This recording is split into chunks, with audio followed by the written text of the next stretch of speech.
बारिश के कतरे के दुख से न वाकिफ हो, तुम हंसते हुए चेहरे के दुख से न वाकिफ हो।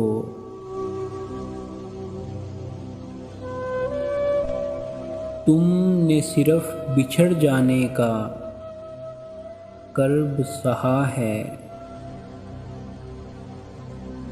पाकर खो देने के दुख से न वाकिफ हो।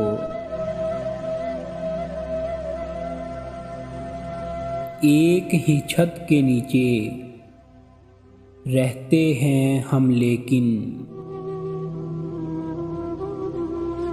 तुम मेरे लहजे के दुख से न वाकिफ हो।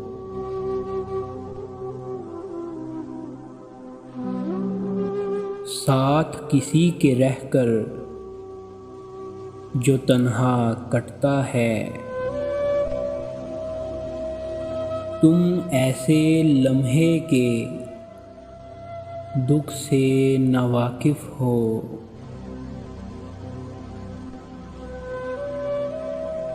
जो मंजिल तक जाकर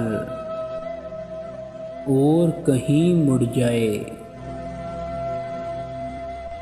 तुम ऐसे रास्ते के दुख से न वाकिफ हो।